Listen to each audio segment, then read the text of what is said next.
Ngikubingelele mbukeli ngiphinde ngomukela kwesimanje sekulethazo indaba eyifika ngaso-ke isikhathi usiqiniseko uMvelase-ke usekhiphe-ke amagama-ke abhekise laphana-ke kubona-ke abalandeli bamthandeni-ke umfo kaManqele-ke okuyiwona-ke ama-Renation ngokuthi-ke afune-ke ukukhethela yena-ke umthandeni ukuthi-ke enzeni-ke ngemali yakhe noma ngempilo yakhe. Sokhumbula ukuthi-ke abalandeli-ke bathi-ke ngesikhathi-ke kade ewina-ke lona-ke ipholo yena-ke umthandeni umfo kaManqele elwina laphana-ke okhosini ngesikhathi-ke enqamula-ke wona-ke unyaka 2024 kusiya kuwona-ke unyaka 2025. Bathi-ke abalandeli-ke leli pholo-ke mthandeni-ke awulinike yena-ke laphana-ke umshovo-ke okuyena-ke amgidelayo futhi uyigida ngoma elihamba phambili kubona wonke-ke amagida ngoma akhe-ke laphana-ke umthandeni umfo kaManqele. Kulokhu-ke sebengamkhethela nokuthi-ke ethethe yiphi-ke intombi. Lawo mazwi-ke asho uyena-ke uSiqiniseko umfo kaMvelase. Ake ngozise wona-ke lawo mazwi akhe-ke uSiqiniseko uMvelase ewasho laphana-ke ey'nkundleni zaka-TikTok ephejini lakhe-ke yena-ke uSiqiniseko. Nansi-ke ividiyo mbukeli ithokozele, siyabonga.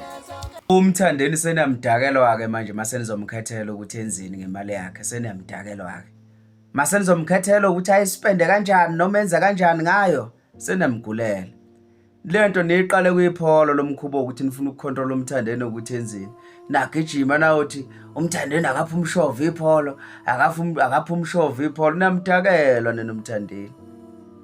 Yabo, mhlawumbe umfabo omdala nje akanayo imoto. Mhlambe nje abafabo kwabanye babafabo banazi imoto. Kodwa nifuna ukuthi nimkhethele ukuthi enzini. Senifuna ukumdecide kuyona yonke into manje ukuthi umthandeni sekufanele enzini ngasikhathi sini. Okusho ukuthi ngisho kuthiwa namhlanje uyaqala uthatha umfazi nizofuna ukumkhethela ukuthi wrong lo qhawe thatha loya. Seniyamdakela masenenza kanjalo. Seniyamdakela. Into enihlanganisa nomthandeni nina ukuthi nje nimleni umculo. Yabo. Umculo nihlanganisa nomthandeni nina. Ayikho enye into. Yabo. Ukuthi ulandela iPirate wena ulandela iChiefs akusho lokho ukuthi usuzothi hawu siyasibhedela qhawe yena uthatha iside phakathi kweChiefs nePirate ayisebenzi lonto le. Umthandeni ngabe samgxeka sonke kube khona uvo alikhiphile ngomlomo wakhe mayelana nodaba mhlawumbe bekade litrend ngoba akaze esho lutho uyikhiphela imali yakhe waphonsa esivivaneni nje wabe kushiwo. Akukho kunye umthandeni okufanele ukuthi nimqulise awunasi isizathu so ukuthi nimqulisa amacala ngemali yakhe ayisebenzela yona. Uhambe ebhanyazela amehla akhe esikhova, ehambe edunusa yonke indawo le, ehambe ejabulisa abantu. Yabo.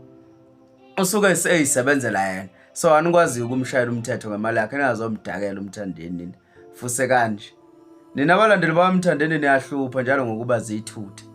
Niyahlupha njalo ngokuthi nibone nomthandeni uqobo. Nibone ngathi umthandeni uyibhoyileni ufayela ukuthi ezwe ngani ngayo yonke into noma ngaso sonke isinqumo okufayela ukuthi asithathe ngaloso sikhathi. Umthandeni ngaso sonke isikhathi sekufaya manje alandele nina ngemuva. Kube nina ke manje amaqhawe. Niyadakwa nina masenenza kanjalo. Umngquza lo.